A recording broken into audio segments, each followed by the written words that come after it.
Hi, I just want to do a quick review of a couple of pots in a stove that I found interesting. I hope somebody else will find this helpful too.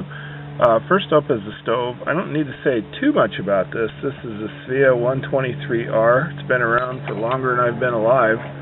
The only thing I want to note for this is that I added a little something extra, which helps. Hope you can see it. I have a little piece of tiki torch fiberglass wick that I wired to the stem. That absorbs some of the fuel when I'm priming, and it makes lighting it up really easy.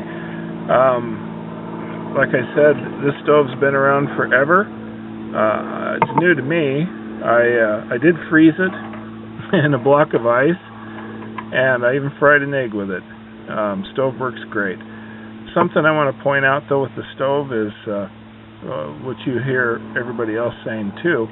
One, you really do need to insulate the bottom of it from the cold. It'll run much better. As far as filling it up, they say not to fill it to the top. It's true. If you do overfill it, it takes a little longer to really come up to full speed. Don't leave the key attached. You will burn your fingers eventually with it. And other than that, this is a kick-butt little stove. I really like it because of the what should be potential reliability, because there's so few moving parts. There's nothing to pump. It's just great. Whether it's heavy or not depends on whether you're a gram weenie. If you are, then ignore the stove. One thing I did do though is, because the stove has only got about 5,000 BTUs max, I decided to try some different pots with it. So I need to move right to that. The first pot I have is pretty cheap. It's a Coleman Max cook set. I don't show the inner pot, but it actually comes with two pots. And I added some silicone tubing around the handles. This pot is actually about an ounce lighter than the expensive pot I'm about to show. It's a good all-around pot, but I'll tell you what though, when it comes to extracting all the energy out of the SVEA and getting it to boil your water, this next pot's the best thing. This is the Optimus Terra heat exchanger weekender pot, 0.95 liter.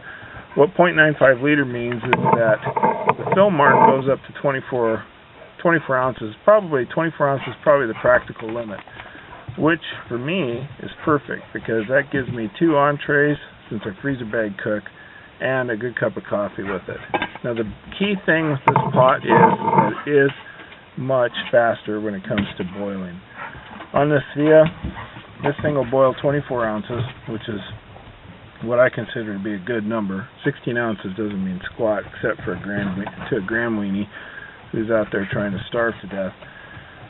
It boils 24 ounces in just about 4 minutes exactly, whereas it's another 1.5 to 2 minutes longer with the Max Cook set. What does that mean to me? It means that I can take the SVEA stove, which is, like I said, only 5,000 BTU, and I can extend its range. Probably can use this guy for melting snow, mainly because the SVEA on 4 ounces runs for an honest hour. That little thing goes forever.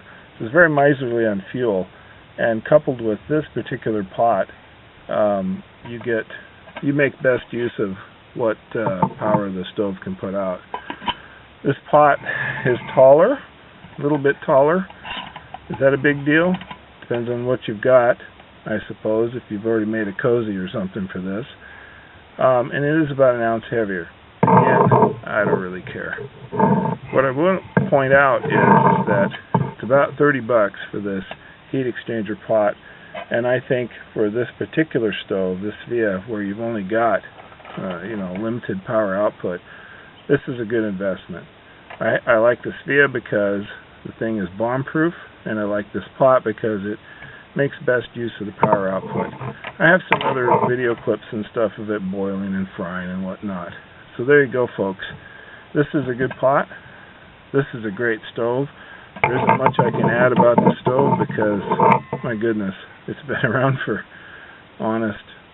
60 years now in this current design. This pot, though, is relatively new. The heat exchanger technology is kind of a fad, but I happen to think it's a good one. So I hope this helps, folks.